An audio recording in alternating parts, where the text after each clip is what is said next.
Hey guys, tonight we're wandering into the ancient Greek world, not to wage war or worship gods, but to slip into the cool shadows of a stone temple where the air smells faintly of burnt laurel and mystery.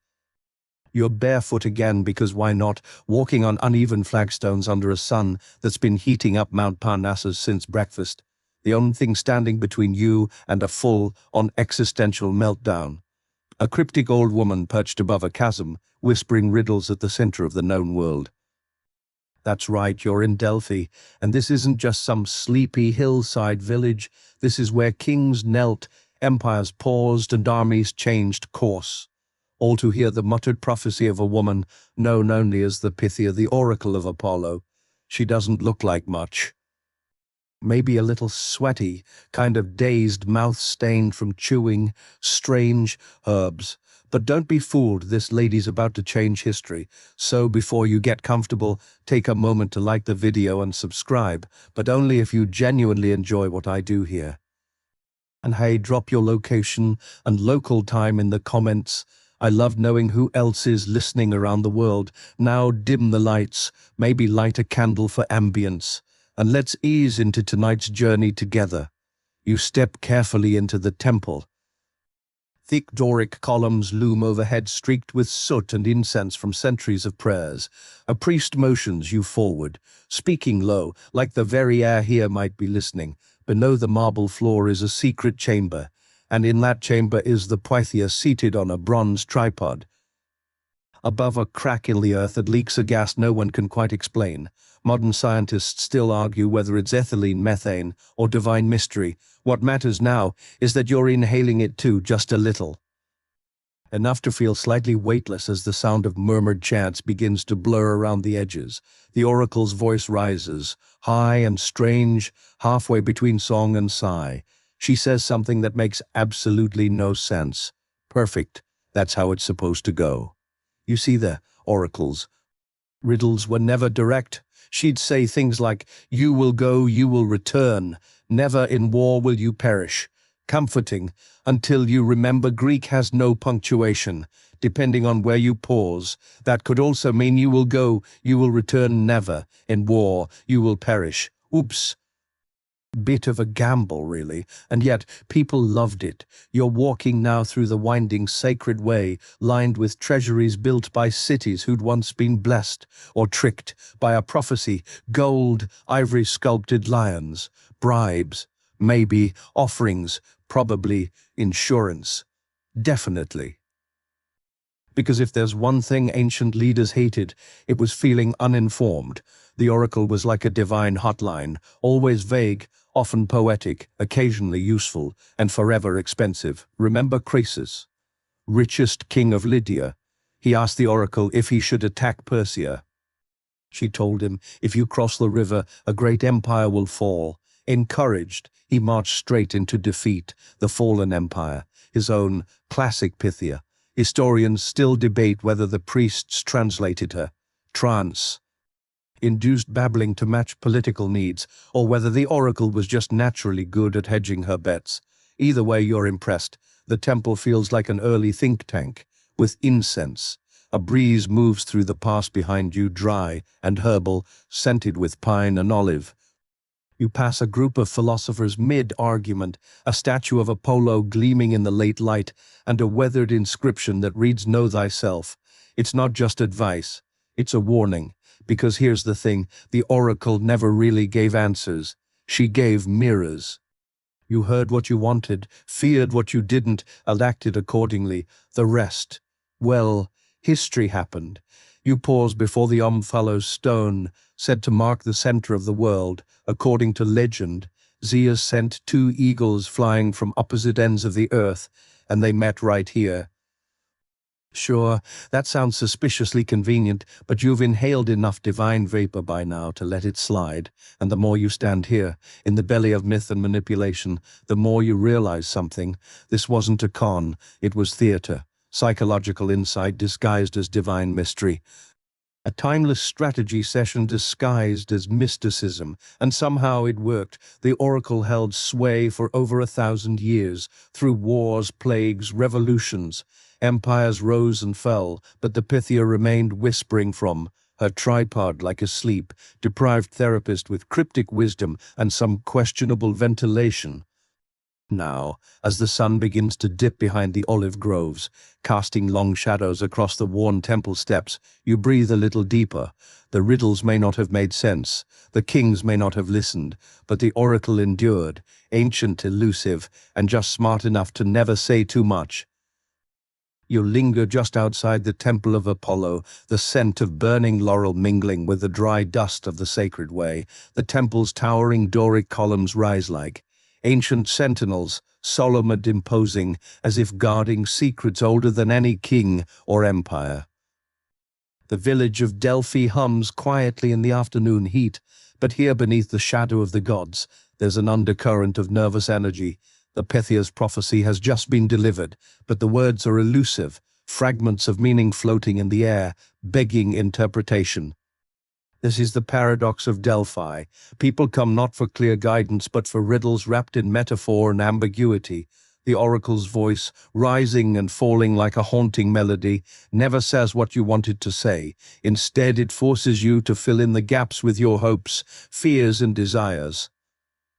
It's a game of perception, a carefully constructed dance between divine mystery and political power.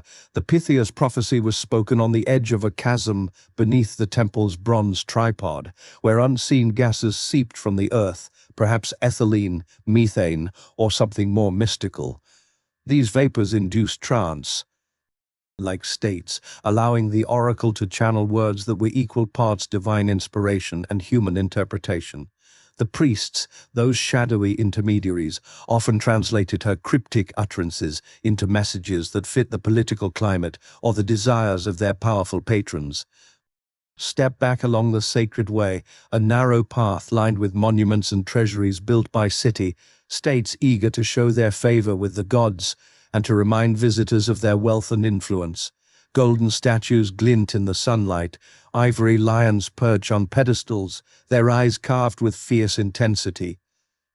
This path is a silent ledger of ambition, devotion, and sometimes desperation. One story looms larger than most: Croesus, the fabulously wealthy king of Lydia. He came to Delphi confident and proud, seeking the oracle's wisdom on whether to wage war against the mighty Persian Empire. The Pythia's words were deceptively simple. If you cross the river, a great empire will fall. Croesus heard what he wanted to hear. His enemy would fall beneath his sword. But the prophecy, as double meaning, played out cruelly. It was his own empire that collapsed in flames after a crushing defeat. This ambiguity was the bee oracle's safeguard and her weapon. Historians still argue about the extent to which priests shaped these messages to protect their power or to subtly influence regional politics. Some say it was manipulation. Others believe the oracle's cryptic style was a way to hedge bets in an uncertain world. Whatever the truth, the oracle's influence was undeniable. She was the living voice of Apollo, the divine interpreter of fate, and a force that rulers could neither ignore nor control completely. As you walk further, the air carries a fresh breeze scented with pine and olive. Philosophers gather nearby, their heated debates spilling into the streets. The gleaming statue of Apollo reflects the golden afternoon light, a silent witness to centuries of human ambition and divine mystery. Nearby, carved into a stone wall, is the inscription "Know Thyself," a deceptively simple phrase packed with profound meaning. It's not just advice. It's a challenge, a warning that the greatest mysteries and deceptions lie within ourselves. You pause before the Omphalos stone, the ancient marker said to be the center of the world. According to myth, Zeus released two eagles from opposite ends of the earth, and they met exactly here. It's a convenient story, perhaps invented to give Delphi cosmic significance. But standing here, you can't help but feel the weight of that myth. The stone pulses with an energy that transcends logic and history, a tangible symbol of connection between earth and sky, human and divine. This place is not merely a religious site, it's a theater of power and persuasion, a stage where the fate of nations was debated and decided. The oracle's voice shaped choices that led to battles won and lost, alliances forged and broken.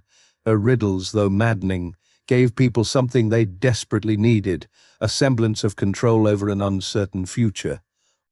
The sun dips lower behind the olive groves, casting long shadows across the temple steps. The atmosphere is thick with the scent of incense and the fading warmth of day. You breathe deeply, realizing that the oracle's mystery isn't in her words, but in what she reveals about human nature, our hopes, our fears, and our endless search for meaning in chaos. As you leave the temple behind, you carry the memory of her voice, enigmatic, haunting, and eternal. The oracle endured for over a millennium, a symbol of ancient wisdom cloaked in enigma. She never gave clear answers, but perhaps that was the point. Sometimes the most profound truth is found, not in certainty, but in the space between words. As the centuries marched on, the Pythia's voice never truly faded, though the Greek world itself transformed. Kingdoms rising and falling, empires clashing and dissolving, the Temple of Apollo at Delphi remained a beacon of mystery and authority. It was more than just a religious site. It was the crossroads of power and belief, the place where human ambition and divine will intersected in the most enigmatic fashion.